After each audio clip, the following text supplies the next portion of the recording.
Yes, as Liam said, I'm going to be talking about freelancing. I'm a 3D artist and game developer, and I've been freelancing since I graduated from the RMIT Games course in 2011. I want to start off by clarifying that one of the strengths of freelancing is that it's flexible, and therefore it's different for everybody. You might work full-time, you might work from home, you might travel the world, you might be working on multiple projects. There's all kinds of ways to go about it, and it can be very different from person to person. Also, within the games industry itself, there are many different freelancing streams, like programming, audio, UI, QA, etc. As such, for this presentation, I'm obviously going to be talking very much from my experience and about some of the things I've learned as a freelancing 3D artist from Melbourne. Hopefully that will give you an idea of how freelancing might come about, like how to start a career, and set some expectations of what kind of work is available after graduating. But I just want to make it clear that it's not the only way.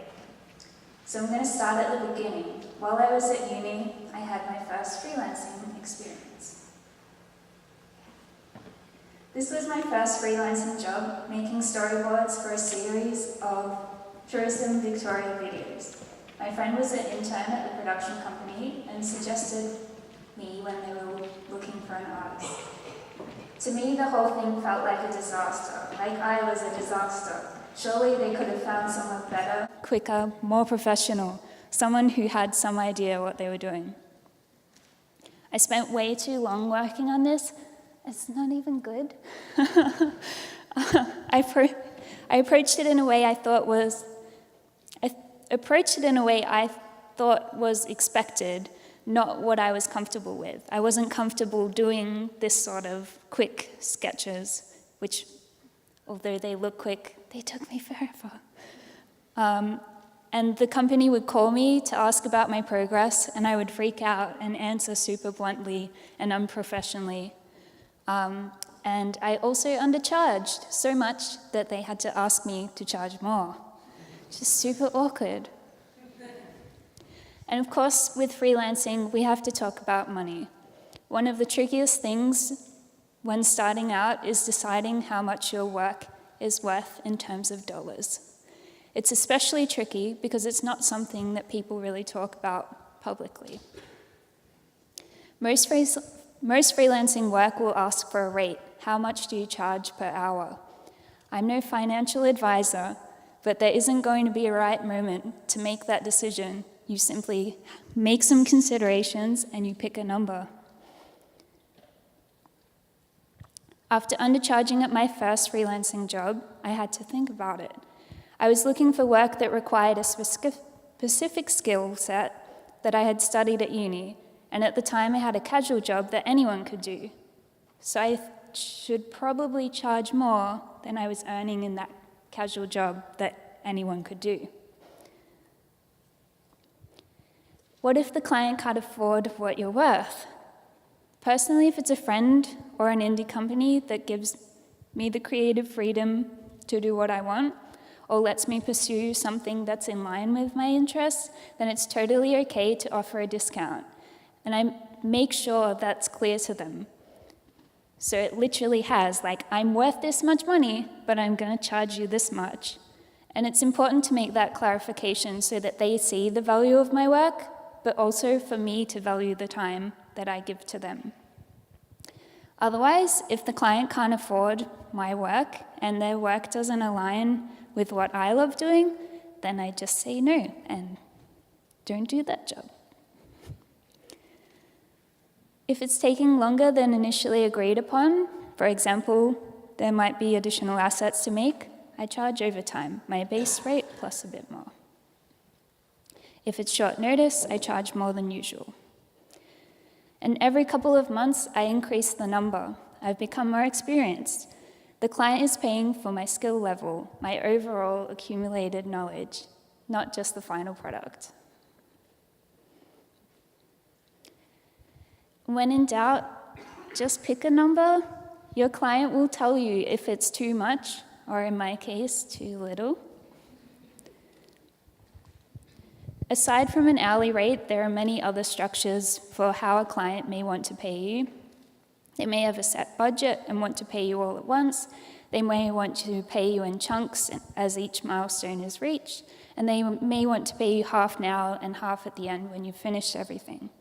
Regardless, I find it's important to always have in your mind how much your work is worth per hour. This way you're able to put a price on your time and value it. Next time you make something, consider literally timing how long it will take you to make it, like start to finish.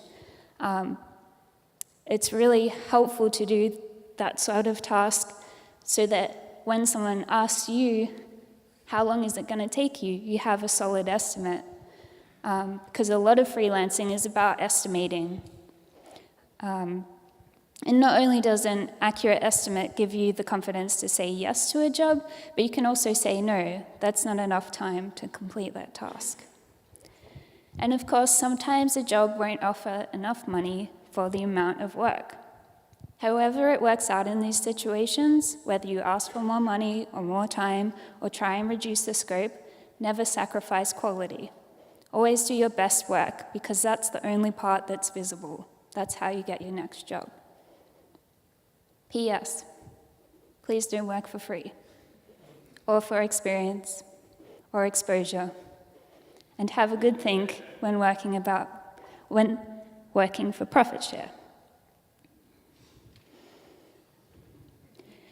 My second job started after graduating from RMIT. RMIT approached us, me and my team, to work on an educational game about occupational health and safety for construction industry students. The 5 of us worked on this project for 5 months. This was my first impression of the industry and what it might be like to create games as a business. We were working at RMIT from 9 to 5 every day. Each person had a specific role, and we had a client. We were working under the instruction of a board of 11 members from RMIT's construction and OHS faculties. There's always a lot of back and forth with the client, trying to understand what they are after and hold on to what you want to make.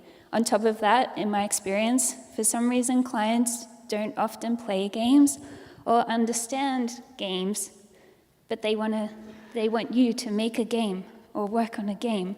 And it's really hard to communicate when they don't have the language that you do. And yes, clients do ask for things like, make it 20% cooler, and the logo always needs to be bigger, and they print sketchy concepts thinking it's the final piece, and completely contradict themselves, and so has to approve it before so-and-so can approve it, before you can actually get to work. And after months and months of development, they still have no idea of what virtual reality is. Yes, there is a special kind of frustration just for working with clients. In those situations, sometimes you need to just have a bit of a whinge and a laugh with a friend and move on. Being defensive and talking to the client about it is usually a waste of time and creates tension. Most frustrations like this boil down to miscommunication anyway. After working on my own games for a bit and a bit of a rough patch, I started working on a Skura Lost Light for Chocolate Liberation Front. Again, a friend recommended me. I had a decent enough portfolio, and they wanted to start right away. So all of a sudden, I was working from their studio 3 days a week. My role was to take existing concept art or sketch out my own and turn it into 3D animated characters. They provided me with an asset list, and I completed the assets. It was all very straightforward. This was the first time I could see consistency in my work and started to understand and develop my own pipeline for creating assets, ways in which I could make the process easier for myself, which is something that I'm still working on. Like, there's no point starting from scratch every time. As this project was finishing up, I was asked if I wanted to make props for an animated TV show. There they are. some of them. Working for TV was a little bit different. Here I could use as many polygons as I wanted. I could even use the smooth tool and make soft, curvy, handmade shapes. It's not very often you see those kind of shapes in games, so that was really exciting. I worked on this project for a few weeks. It was going really well, and I made quite a few assets, but the client's responses to my emails got slower and slower. Sometimes it would take them 2 weeks to reply to something I made in 2 days. Then one day, I saw that they had posted, looking for someone to fill the job that I thought I had. So, communicating with clients. It's something I really struggle with. I tell myself that it doesn't have to be formal, or funny, or poetry, or an essay. It just needs to be clear. And that goes both ways. If you misunderstand the client, or they're being confusing, or they ask you to make it 20% cooler, ask them again. Ask them to try to explain what they actually want. It's not worth anyone's time to misunderstand. Personally, I generally prefer email when working with a client so that we can both keep track of the conversation and refer to it. But there are many different ways that all have their strengths and weaknesses. And I wanted to clarify that because often you'll be in a Skype call or something, and if no one's taking notes, it can be just unnecessary hassle later on. Another freelancing job I had was for Mode Games in Sydney. This project was to make a Connect racing game to advertise a pharmaceutical company. So pretty bland, stock standard game where you turn your arms to turn the car. Yep. So they provided some really excellent concept art that was super clear, and they gave me a list of 3D assets in a spreadsheet, and I completed them. Just do this, tick, do this, tick, do this, tick. Although there isn't a lot of creative freedom in this kind of work, it's very comfortable and predictable. And we all worked very efficiently. For example, I would provide renders of my models to the artist, and they would paint over it and say, change exactly this. And I would make that change, and then it's done. And it's so good. That's really rare. And after that, they paid me to do an art jam with them. An art jam? A game jam. Freelancing is weird. I just want to take a moment here to talk about my casual job I had at an amusement park. I left this year after working there for 8 years and 8 months. For some reason, there's this impression that having another job is shameful, that you're not a real game developer or a real freelancer unless you're doing it full time and have no other interests. But it's a way to make it work. This was a way for me to support myself and create opportunities for myself, like having enough money to come to events like this one. I adored this job because it forced me to spend a day outside, regardless of the weather. I made friends with people outside the games industry. It was close to home in the countryside, and it was time I could spend without feeling guilty about not doing any work, which is something that really plagues me. Now that I've left this job, I need to be mindful of those things and make time for them. Anyway, back to freelancing. You may have heard about this whole networking thing. Unfortunately, I don't really get it, so I don't have much advice. The word networking and the way people talk about it makes it sound so insincere, and the pressure to do it, whatever it is, it makes me so anxious. I like to think of it more as just being present and just being visible and just asking questions and just listening to what people have to say. It works better for some people. It's true that some people don't need to apply for jobs because their network consistently recommends them for the next one. Personally, as I feel as though I can't rely on my network to get a job, although, as I mentioned, that has happened for me as well, it's very important to me to make sure my portfolio lets my work speak for itself. It's obviously different for everyone, but being an artist, to me, this means big pictures.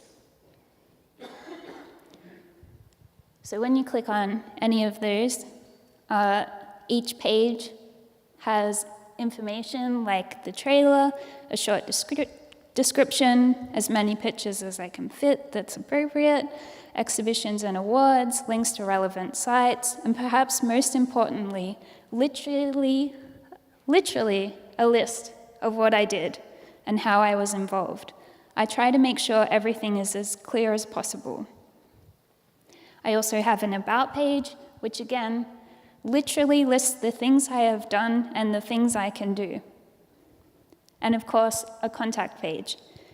I recently had a very small glimpse of the other side. So I was looking at portfolios, we were looking for some artists, and I sat in on a job interview, and it's so hard to interpret what someone's skills are. It's so much easier if you literally just say, yes, I can do this, no, I can't do that, but maybe I could do that. So, what to include in your portfolio? You've probably already heard someone say, to get a job in the industry and freelancing, you should generalize your skills. Have a range of work that shows a range of skills. And you've probably heard the complete opposite, that you should specialize and demonstrate mastery of one specific skill. I don't find it very helpful to think in that mindset. I prefer to think of my portfolio as a representation of the kinds of work I'm interested in exploring. It's using my past work as an example of what I want to do in the future. If you want to get jobs where you concept cars, include cars. If you have zero interest in drawing cars, don't include cars. It just makes it sound so obvious, but it's... Another important thing, though, is to allow your interests to grow and fluctuate. You are a human being, and you change. So in 2 years' time, when you really love cars, you put cars in your portfolio. Great. Keep in mind that freelancing is about you. To have a career in freelancing, through freelancing, you need to be self-motivated. And to be self-motivated, you need to be doing what you love and do it in a way that works for you. It's not sustainable any other way. Also, as a side note, if you're an artist and you want to make art for games, consider making a game. It's been super valuable to me to make small and simple things just to include in my portfolio. It's taught me so much about the process, the possibilities, and how others will work with my assets. Gifts. Gifts are really good. I use them as a quick way to explore a single idea, a single concept, a single process, or a single tool. Rather than making an entire game that has so many elements, it's a way of just drawing out one specific thing. So here I'm using the reduce tool. This bee I made as quickly as I could.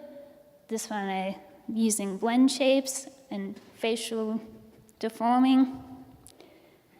Low poly art style. Rocket League fan art with closed deformation, colors, animation, and a badass vibe. And a human model with realistic skinning. GIFs, of course, have the added benefit of being super easy to share and super popular, and you can just slip them into your portfolio as you make them. And it's totally worth it. I've been to job interviews that are way more interested in talking about one specific GIF than all of my other projects combined. Social media is pretty great, especially if you're an artist. You probably don't need an explanation, but it is different for everybody. Some people like to reveal their whole life. Some people like to put their company forward rather than themselves. I'm no expert. I'm obviously shy and weird. So I like to restrict it to work-related things. So I don't talk about what I did on the weekend or anything unless it relates to my craft. And I treat my social media like an art blog. So it's my work plus work that I like. I also try not to draw too much meaning from the popularity of posts. I find it can be a very dangerous measure of success. For instance, this GIF. It's not the best thing I've ever made.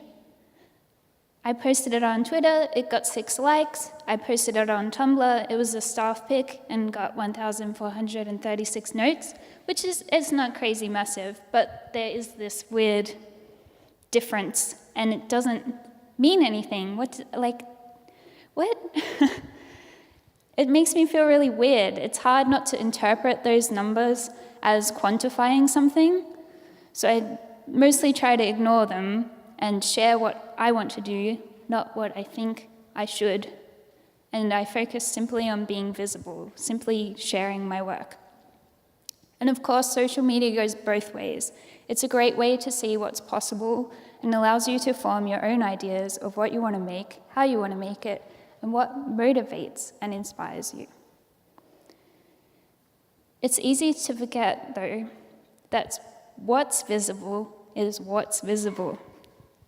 Maybe this is obvious, but when a programmer writes a blog, or an audio engineer submits an asset to the store, or when an artist uploads an image, it gets added to the pool, where it gets liked and shared, and then it gets more likes. And as those numbers grow, it gets pushed to the top, becoming more and more visible. So when you open Twitter or Tumblr or whatever, you're seeing the best of the best. Never mind that the artist did 1,000 crappy sketches and stayed in bed all yesterday full of self-loathing.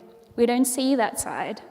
They choose to share their best work, keeping their disappointments to themselves. I think that it's important to remember when you're starting out, you're probably comparing your small, fresh, budding skills with an expert's solid, finished piece. Rather than compare, it's much more valuable to try and be very critical. Think about the process the artist took, or programmer, or whatever your field is. Think about what they thought about, decisions they made, and what they might be thinking they could have done better. Weird, but I like to think of it as consuming. I absorb that information into me, and it seeps out into the work that I create. There was a time about a year and a half, when I was struggling to find work, like more than normal, and I was applying for every job. I couldn't afford to wonder if I was ready yet, or good enough, or think that there would be someone better suited. I applied for a job with Vertov.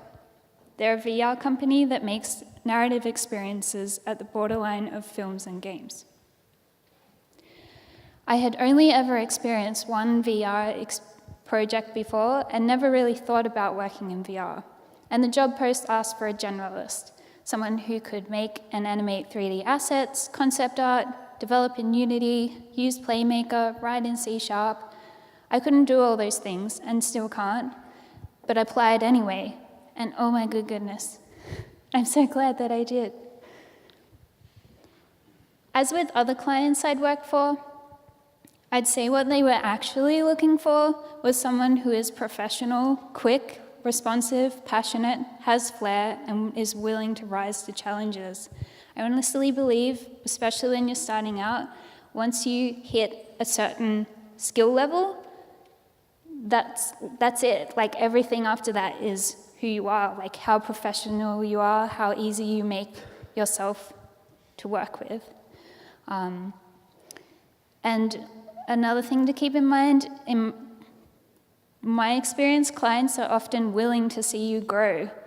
They are interested in building skills, in you building your skills and building a relationship with them. It's often easier for them to keep working with the same person than have to go through the entire search process, looking at applications, all that again.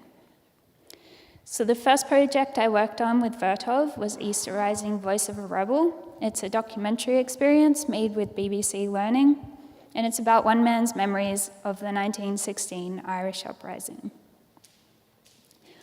My first role was to make storyboards, and this time I approached them in a way that I was comfortable with, obviously 3D art. Rather than doing 2D, it made much more sense to block them out in 3D, especially because in VR you could literally put on the headset and have a look. I then made heaps of concept art, something I'm not super comfortable doing, and I never put it at the top of my list of skills. But again, I made it easy for myself by taking the stills from the storyboards and just drawing over them in Photoshop, exploring the colors and the feel of each scene. This experience explores a memory, so we went with a washy impressionistic style and incorporated vorticism, a bold geometric art movement of the time. We also worked with photogrammetry, again something I'd never done before, so we took 3D scans of real people and then manipulated the models to suit the art style. And here's the final product. Another new challenge for me with this project was the factual milestones. It's a BBC project, so it has to hit certain, it has to be educational in some way. So even with this abstract art style, I had to work with a researcher to find reference photos for every single model you see in the experience. The next project I worked on for Vertov was The Turning Forest, which was also for BBC, but it's for research and development, which is kind of a separate thing. It's a fairy tale experience that features dynamic binaural audio. This project was hectic and very backwards and completely overturned a lot of ideas I had formed about development. It started with BBC R&D providing us with the audio in the form of a complete radio play. I then created a poster inspired by the sounds I was hearing. It's so strange to me. As I said, I'm not super comfortable with my 2D skills, but this is the image of the project. This is the one that's in all the articles, and it's the poster, things like that. It's super weird.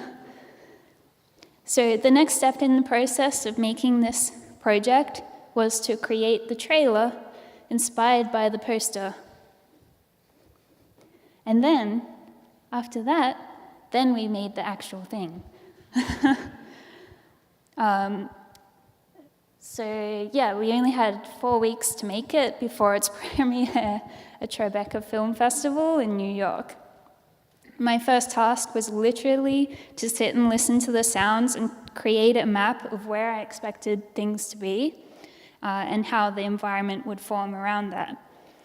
You can imagine in a traditional video game, you would animate the character first, and you would play a footstep sound every time their foot hit the ground. That makes sense. That's great. Really good.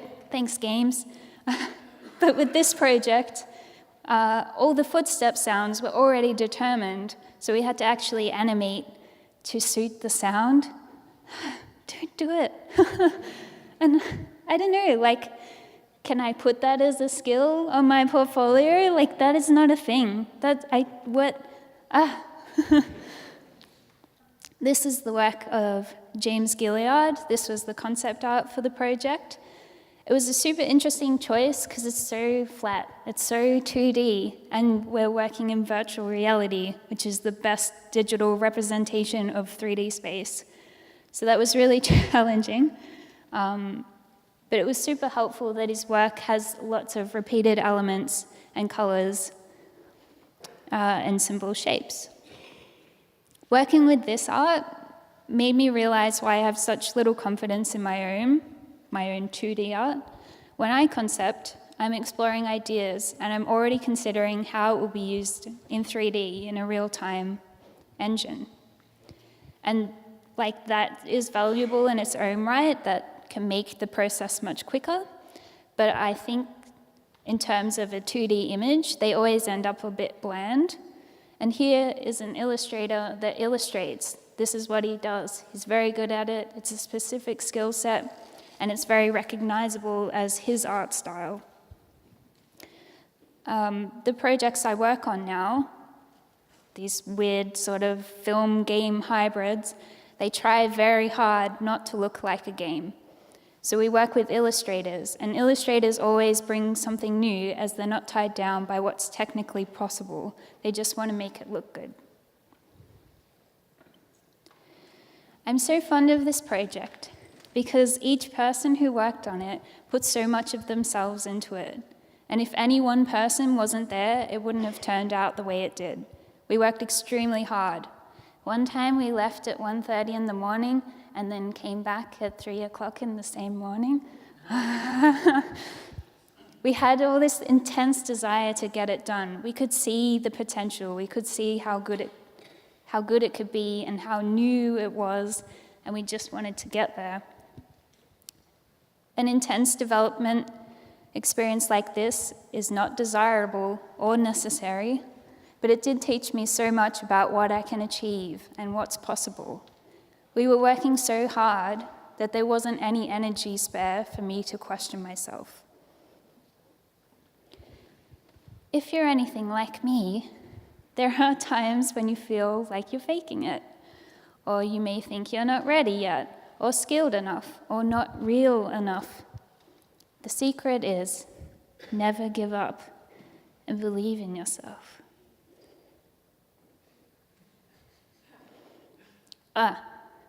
Practice makes perfect. But surely if I do 10,000 hours, I'll be a master. Oh, it's who you know. Education, be in the right place at the right time, is to set goals. Specialize, generalize, to be louder and more confident and not at all yourself. I'm pretty skeptical that, I don't think there is an answer. There is no all-encompassing answer for how to be a successful freelancer. It may sound simple and it may sound silly, but you just do it. It took me a long time to realize that there is no such thing as being ready. You do it and you learn along the way. You do, and then you believe in yourself. You do, and then you work out what you want to do. And it may not happen all at once, and it takes time to mature. You have to be patient and trust that your skills will grow just by doing. And you don't have to, but it helps to embrace that it never ends. No matter how good you get, you can always see potential. I'm standing up here talking like I'm some kind of expert, but I secretly think the only thing that separates me from those of you who are just starting out is my 5 years of doing.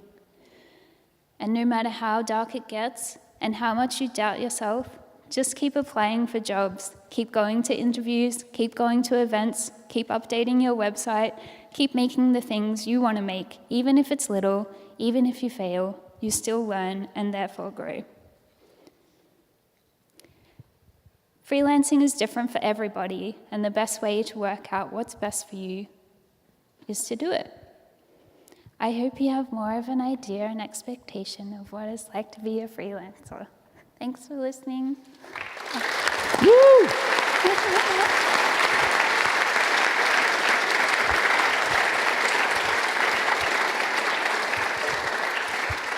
Thank you so much for that. That was amazing. Does anyone have any questions for Laura and Joe and Kalonica? Yeah, I'm going to include you in this because we now have time. What's your Twitter handle? I can't see it. What?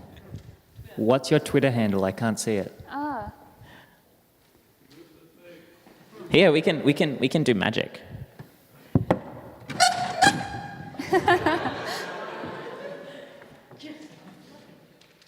there it is.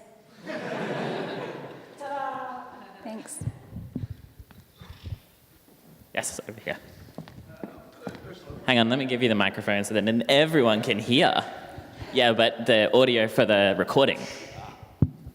Thank you. My question is just going to turn an issue that several speakers, to Kalonica by the way, that several speakers have raised, which is the effect on the mental health of people working in industry, be that a short-term burnout or a more significant episode of depression or anxiety. I'd like to turn that on its head and say, have there been times when working in the industry has actually helped you deal with a mental health issue, be it the people or the activities or what have you? Thank you. Well, perhaps a good example is what I'm doing right now. Like, this is so impossible for me to be standing here in front of all these people talking about what I do. And that's, like, I'm sure someone else would have a much better answer, but for me, like, I'm a very anxious person, and as I said, it gets to a point where I can't afford that energy anymore. I put that energy into my work, and yeah. Yeah. I'm going to give this one to you because there's actually 3. So. Ooh.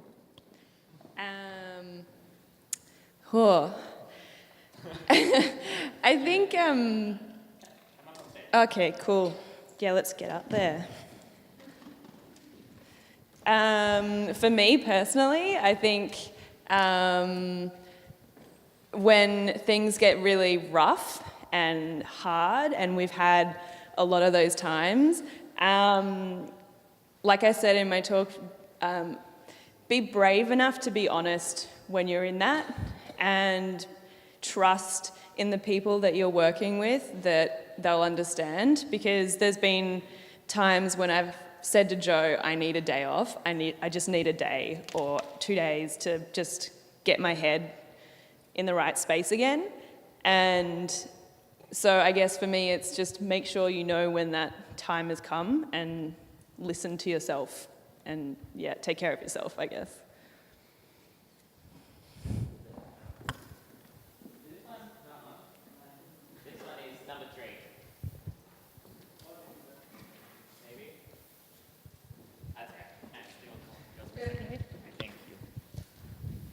Did you want to say something there? Because I know you always have something to say here. Oh, God. Wow, this microphone is loud.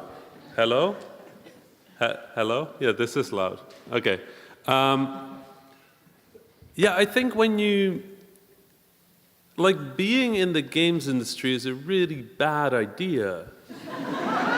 Right? Let's be honest. This is a horrible idea. Liam was pointing out, it's oversaturated by too many people. It's really hard. People work themselves to death. The expectations are absurd. Social media is a pain. Nobody understands the work we're doing. There's just so many reasons this is a bad thing. The reason you're here is because you love it, right? The reason you're here on, what is today? Is it a Sunday? It's a weekend for us. Come on. You're here because you care, right? You care about the work you do, and you care about the thing you're making, and you care about the expression it gives you, and the opportunity it gives you, and the work you can do. So yeah, of course it helps.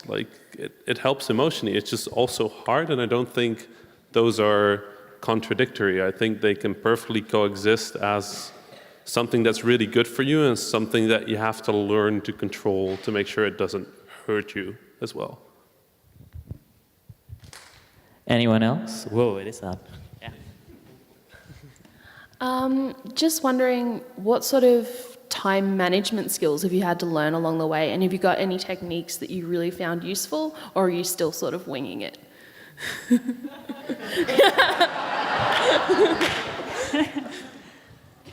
Yeah, that's probably something we still very much so struggle with as well. That's one of the things when you start your own company, suddenly you have to have external deadlines. Because you're just making it up as you go along. You're picking release dates because that feels like a good time to release the game. You pick milestones because this is kind of, we have to have a build ready for this convention, so that's probably when we should have a deadline. In terms of time management, it's, like we've wasted a lot of time because of various reasons we went through before with lack of management structure and all that sort of stuff. We track our time. I mean, I'm talking around it because we don't do it well enough, I'm going to be perfectly honest. It's so hard to learn to do. I honestly don't have an answer, to be honest. I just do it. Because freelancing, often you will get a job because someone is like, holy crap, there's a deadline and we haven't done this whole feature. And so they employ someone to do that crunch for them. So it's a bit crazy, but you have to be aware of yourself and your energy, and if you do something like that, then you have a rest period. Like, you just have to be careful. Yeah, no, it's weird because when people talk about what they learned in the games industry, they very often talk about like the very obvious like concrete skill, but there's so many like weird mundane life skills I've learned throughout game development. Like managing time is a really good one because it turns out I just didn't know how to do that, and now I do. I don't really know where the switch happened, but I tried a whole lot of stuff. I tried like Pomodoros, like 20-minute sprints and then like a few minutes breaks. I tried working for a few hours. I just tried everything, and then at some point I was like, okay, I kind of have a feel for it, and now I don't even think about it very actively anymore. I just know when I hit like what I can do in this amount of time, and it's what you said, just do, and then eventually you get to a point where you're like, okay, this is comfortable, this feels nice. And if it doesn't feel nice, just change it up. Any more questions? Excellent. All right. I wish there was enough room between these aisles for me to walk through. I have to awkwardly walk around the entire venue, and you get to hear my voice for extra time. Thank you. Whoa. This one was mostly geared towards Joe, but I'm sure each of you could provide some insight on it. I'm a programmer by trade and by education, but how did you guys go ahead and educate yourself on the business and production side of things if you're not educated in that? Like as I said throughout the talk, you just have to talk to people who are better than you at it, so basically anyone. But like as I said, the arcade has been our most valuable resource. There's companies there that have been running for 5, 10 years kind of stuff. They've done everything. At one stage, they were us. They were the ones who were struggling because of lack of money, and they were the ones who didn't know how to manage their time well, and all that sort of stuff, like the self-doubt and all that sort of stuff. You just have to talk to people, ask the right questions, as Rami would talk about, and you just have to learn off other people. I mean, you could go the route of just reading books or going through that sort of stuff, maybe do a short course at TAFE. That's stuff I've considered along the way, but for me at least, I love learning off other people directly, and that's kind of the way I went about it.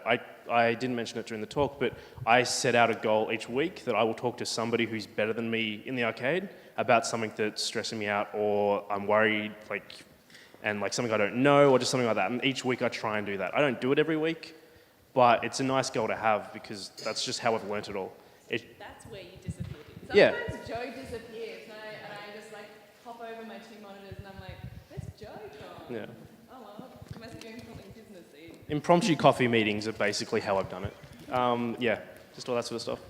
I'd say, as well as those things, I think it's possible to just do them. Do your tax, get your ABM, whatever, as you approach that problem. Part of it is learning what you need to learn. You might do a business course and you learn 80% of it is irrelevant. You just needed to register for an ABM, things like that. So. No, again, the answer do applies. I find that, so I'm a programmer by trade as well. I've been a programmer since I was a kid. I find that a lot of business stuff is very programmer-like in mindset. It's a systemic problem. You look at a problem, you figure out what the solutions to that problem can be, and you create a system that allows you to deal with it. Like taxes is like the most flowcharty thing I've ever seen in my life. It's the most confusing flowchart I've ever seen in my life, but it's a flowchart, all right. I found it mapped pretty well to my skill set, which might just be a personal thing, but I find that programmers tend to look at this stuff and go like, oh yeah, I can kind of see that. But yeah, a lot of business is soft skills. It's asking questions. It's just doing things. And I think really important what you said is like the biggest problem with things outside of your expertise isn't what you don't know, it's what you don't know, right? That's always the problem. So the best way is to tackle things as they go, talk to people with more expertise, and don't be afraid of it. It's effectively just another system that allows oversight and accountability and, you know, like survival. It's worth it to spend some time learning about it. Good answers. So we had more questions Thanks, on Liam. this side. You're welcome. Yeah. Over here. This is mostly a question for Harmonious Games. In your talk, you showed a slide that separated if you're doing a business or if you're making a game. And I was just wondering, at what point can you actually make the transition to working full-time on your business before you've actually released a game and then got that income stream?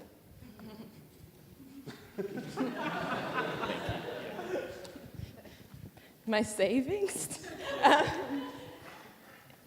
Yeah, this is the tough thing. I mean, Joe and I, kind of our personal situations were such that we'd worked like our whole way through high school and uni and that sort of thing, and we'd built up like a decent amount of savings, and we kind of just like threw ourselves into it, which like in hindsight, probably not the best idea. So I don't do that. Have some kind of job probably is better. Do you want to, I don't know, like I think that's what happened to us. And it wasn't really until we got the funding that we kind of realized that we could like get paid, and we're paying ourselves like nothing, like a pittance. So yeah, it may seem like awesome, like we've gone from uni, we have this company, we're here talking to you guys about it, but it's a lot more complicated and a lot more difficult than that, and I would certainly recommend having some kind of income because it sucks not to. So, yeah, don't quit your job. Yeah. Like seriously, until you can pay yourself, you're not there. It's honestly the simplest answer you can think of. If you can pay yourself, then you can pay yourself. And then you can be a full-time company. But if you can't sustain yourself throughout the process of making your next thing, then you need to be able to sustain yourself until you can finish the next thing. That's like if you negotiate for a project, always negotiate for the project and a little bit more.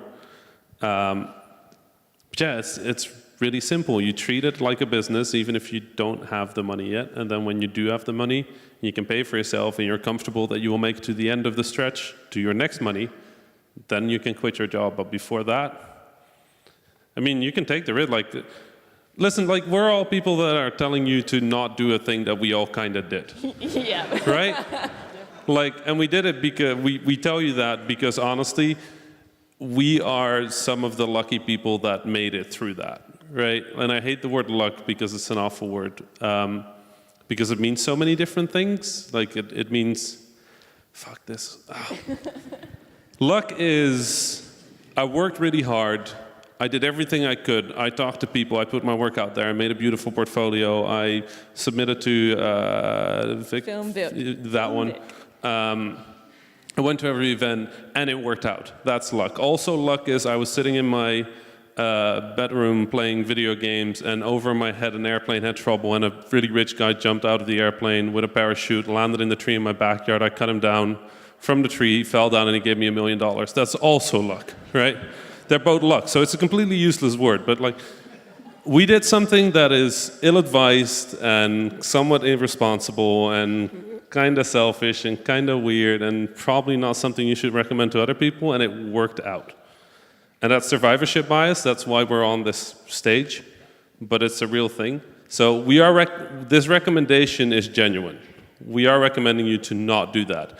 But we're also saying, if you say, fuck those people, I'm going to do it anyway, I'm not going to stop you. Like, it's your own responsibility in the end, and that's part of the maturity that they talked about earlier, where you're going to have to take responsibility for your own choices, and we're just a perspective.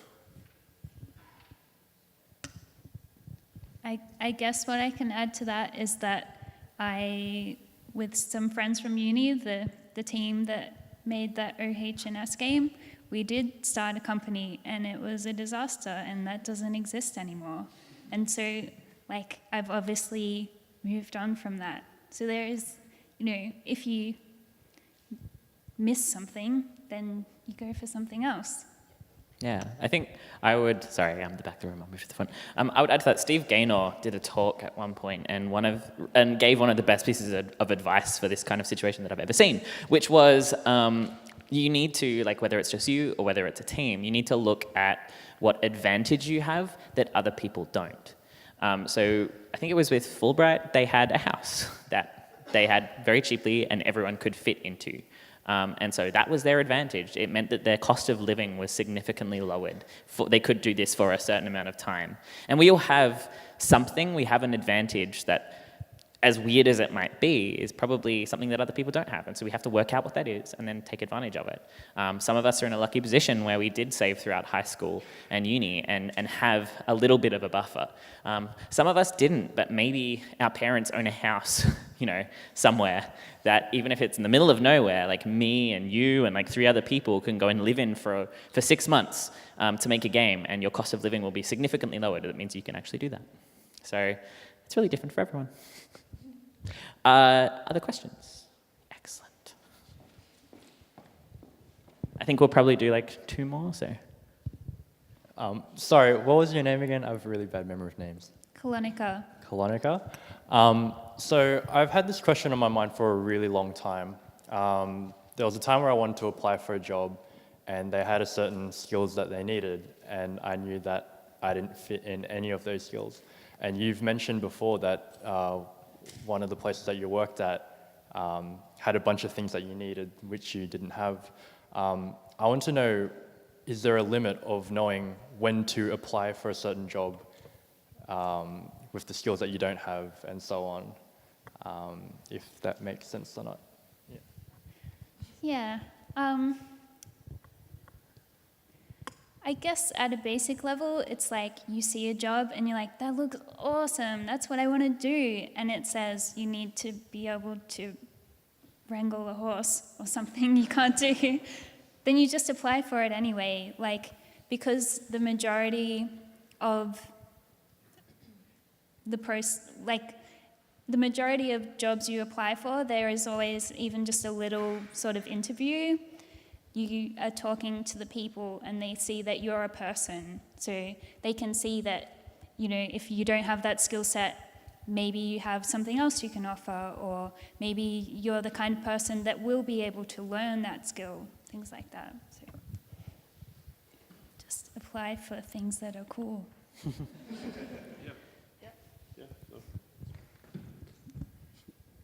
Yes. The weird thing is when you're hiring people, that list you make is also bullshit. Right? Like, you just write that list in the hope that you will get the specific kind of person that you're looking for. But it's a wild guess. Like, who knows the difference between 2 years of 3ds Max experience and 4 years of 3ds Max experience, right? We just put that on there in the hope that it gives us somebody with the attitude and perspective that we want. Hell, you could be good enough for that. If the job looks interesting and you're curious about the skills they're mentioning and you think it would fit you, then apply. And the worst thing that's going to happen is when you get to the interview or when you send in your resume, if you send in your resume and they look at it and they're like, nope, not it, it's not like they put you on a blacklist or something. It's not like, oh, this person emailed us and they didn't have the 7 skills. We will remove them from the industry and salt the earth, and like they won't, right? It'll just be like nope, and then done. So might as well try. Like it's not gonna backfire in a horrible way. Like don't be an ass about it, but like just apply genuinely if you're interested. Cool. One more question. What is a big one? It's better be a good one. Ooh, okay. Pressure. Who was it over here? Hey, how you doing? My question is, what sort of games do you like to make, and what sort of games do you like to play?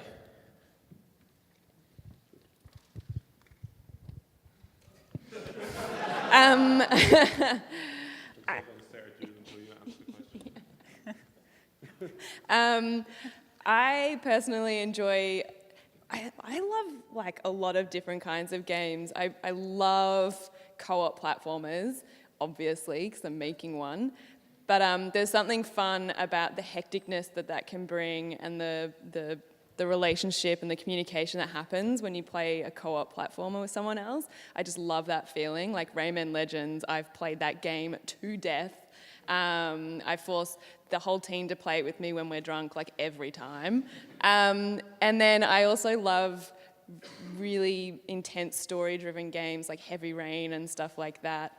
So I don't know, I think I like a range of games, and I would love to be able to make a bunch of different kinds of games. So I don't know, that's me. Yeah.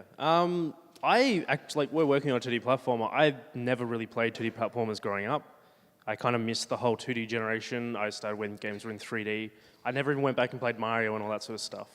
I play strategy games, I play MMOs, I play all those sorts of games. And I think, for me at least, if I feel like I bring the kind of perspective of, like, convince me that I want to play this game, I want to play this genre. I'm not just in love with the genre, therefore I think it's great because I love this genre. Yeah, I think that's all I want to say about that. Serious Joe face. I guess, like, I'm the same. I purposely try and play a whole range of things. Personally, I really like emotional narrative. So games like Heavy Rain, although they're very literal narrative driven, but they're also emotional. So I'm also into like Proteus and Dear Esther and those sort of like weird projects that you can't win and don't have points and things like that. That doesn't really interest my work. But yeah, I think it's important to look elsewhere as well. Like, for example, Rocket League. I love it.